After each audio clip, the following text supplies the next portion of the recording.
We here. If this is your first time joining, my name is Andrea Fitzgerald. I'm an author, a speaker, and also a person really obsessed with personal growth and development. So each week we get in the gym and we do our mental push-ups because the most challenging and rewarding work that we will ever do is on ourselves.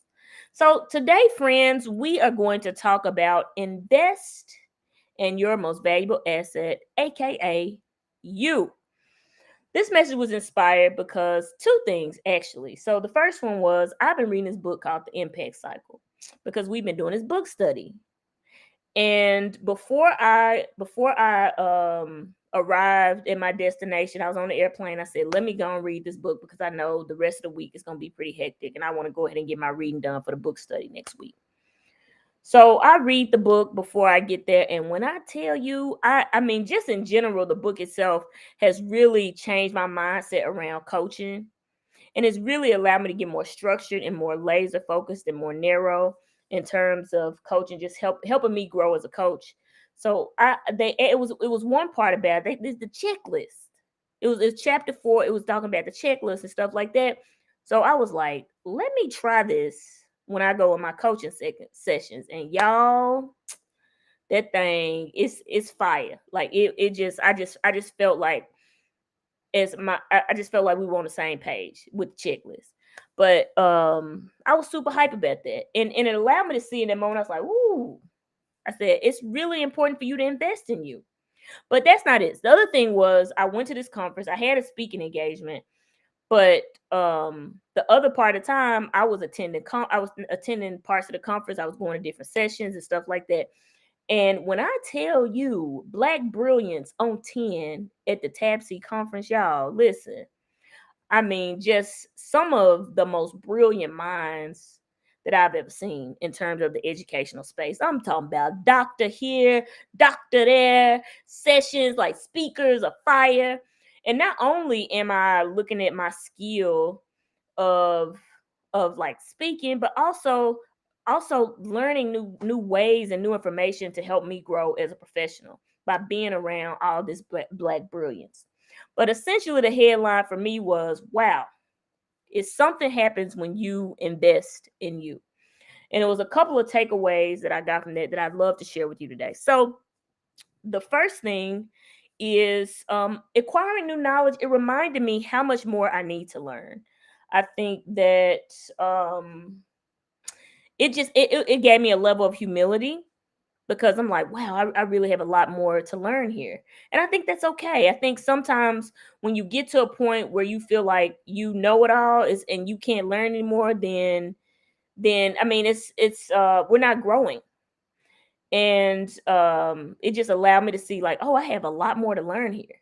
So and I think that's good. But I think the other part of it is when you acquire new knowledge and you invest in yourself, is that it gives you a level of confidence. Because I think that when you are investing time and energy in growing yourself and working on certain skills, that I definitely going into some of those sessions, I was like, oh my gosh, I'm about to kill this because I invested the time to grow myself in this area.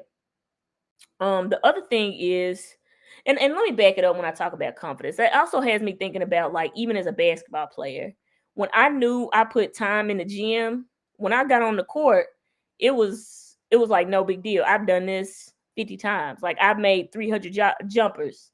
So I know this shot right here about to be wet is going in because of the time and energy I spent working on my craft, but it gives you a level of confidence. Also, something else that I noticed in terms of investing in yourself is iron sharpens iron. Um, it it was something about being in a room with so much black excellence. It just made me want to like level up, y'all. Like it was just like, okay, let's go. Being around such brilliance. But I think I talked about several weeks ago about surrounding yourself with greatness. I think when we talk about evolving, we've got to be around people who are far beyond where we are.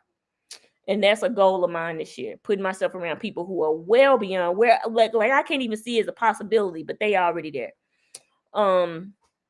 Because something happens when you're around greatness, you start to become what you are around. They say we're average of the 5 people we spend our time with. The other thing is it changes your mind. With new information becomes a new mindset. So I think about my perspectives on relationships. Y'all, it ain't no secret out here. Listen, intimacy, emotional, listen, is not my greatest strength. Okay. So I've had to invest a lot of time and energy in learning how to do it and do it well. And some of my perspectives have changed because of the things that I'm constantly reading, a podcast I'm listening to. Like, here's the thing, for instance, I was listening to this podcast and this guy was talking about how he had to stop taking it personal when his partner is upset. I was like, oh, I could totally relate to that, because that's he was like, listen, if you upset, we upset, because I feel like it's something that I did, like I took it very personal. But when he explained like he had that challenge, I felt less alone. But it also was like, okay, this is not personal. People have bad days, and it doesn't always have to do with you, right? But just hearing that new information, I evolved. It evolved my mindset, and not that I got it all figured out now, but at least I'm starting the process of awareness about it. And then as my therapist says, awareness, acceptance, and then action.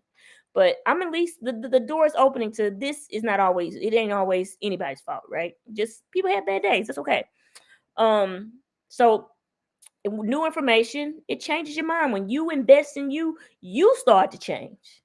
You start to change. And I think that's always great when we can elevate and evolve. And so I'll close it out with this. When we talk about investing in ourselves, many years ago, before when I worked in my school district, I committed.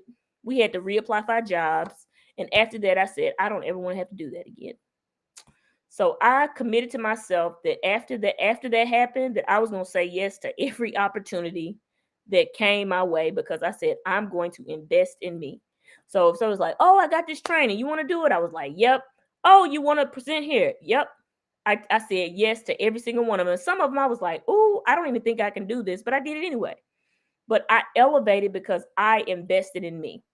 And so I want to challenge us to invest in ourselves.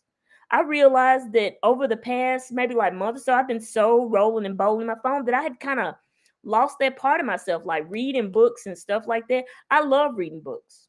I'm reading probably about 3 or 4 right now, but I had kind of stopped doing that. And I realized that is really important to me because I'm expanding my mind.